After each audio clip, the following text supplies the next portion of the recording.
आप सभी को वो यूट्यूबर तो याद ही होगी जिसके ऊपर वी और जंगकुक ने केस किया था।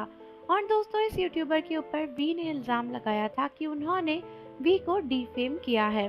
इस यूट्यूबर ने अपने यूट्यूब वीडियोस में वी और बीटीएस के सभी मेंबर्स को लेकर बहुत ही सारी गलत गलत बातें कही थी और उन्हें क्लेम भी किया था। मतलब वो खुद से ऐसा बोल रही थी कि ऐसा ऐसा ही है, जिसकी वीडियो किसी ने मेंशन करी थी और फिर वी ने उसे देखा और उसके बाद वी ने कहा था कि वो इस पर केस करेंगे। सिर्फ और सिर्फ यही नहीं, बल्कि बिग हिट के केस करने के बावजूद भी जब कोई भी नतीजा नहीं निकला था, तो जंगकुक और वी ने मिलकर इस केस को फिर से उठाया था और उन्होंने फिर से इस यूट्यूबर पर सजा मिलने की केस करी थी। हालांकि दोस्तों, क्या आप जानते हो कि फाइनली इस केस का रिजल्ट आ चुका है और ये हमारे लिए बहुत ही पॉजिटिव रिजल्ट है। तो इस यूट्यूबर ने अपनी दलीलों में कई बार ये बात मेंशन करी थी कि उसने अपनी वीडियोस में बीटीएस के मेंबर वी और जंगकुक या फिर किसी और को डिफेम नहीं किया है। उसका कहना था कि उन्होंने बस अपने ओपिनियंस रखे हैं और फैंस के ओपिनियन रखे हैं, किसी को भी डिफेम नहीं किया है। लेकिन उसके बावजूद भी जो ये केस था, ये काफ़ी लंबे टाइम से चल रहा था और इतना सब कुछ होने के बावजूद, इतना सब कुछ चलने के बाद अब पता चला है कि कोर्ट के फाइनल डिसीजन के तहत जंगकुक और वी इस केस को जीत चुके हैं।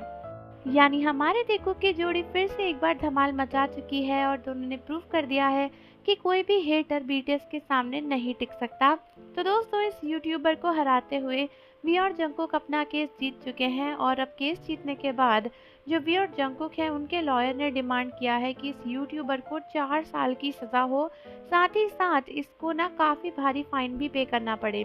तो ये यूट्यूबर पहले मना कर रही थी, ये चाहती थी कि ये बस फाइन पे करे और इसको सज़ा वज़ा ना हो, क्योंकि इसका पूरा करियर उसके बाद डिस्ट्रॉय हो जाएगा।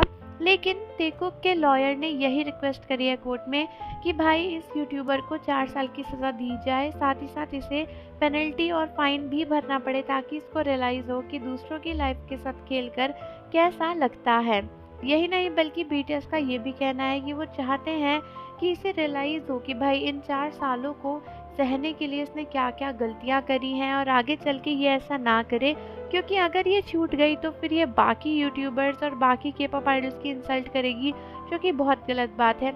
और वी ने तो पहले ही बोला था कि मुझे कुछ भी कह लो, लेकिन अगर मेरी फैमिली फ्रेंड्स को कुछ कहा तो मैं छोड़ूंगा नहीं। तो फाइनली वी और जंगकुक ने मिलकर इस यूट्यूबर को सबक सिखा दिया है। अब देखना यह है कि कोर्ट इसको 4 साल की जेल देते हैं या फिर फाइन और पेनल्टी में ही छोड़ देते हैं। लेकिन आप मुझे बताओ कि आपका इस केस के ऊपर क्या कहना है, और जाने से पहले चैनल को ज़रूर सब्सक्राइब कर लो, बेल आइकन प्रेस कर दो। मिलते हैं आपसे अगली वीडियो के साथ।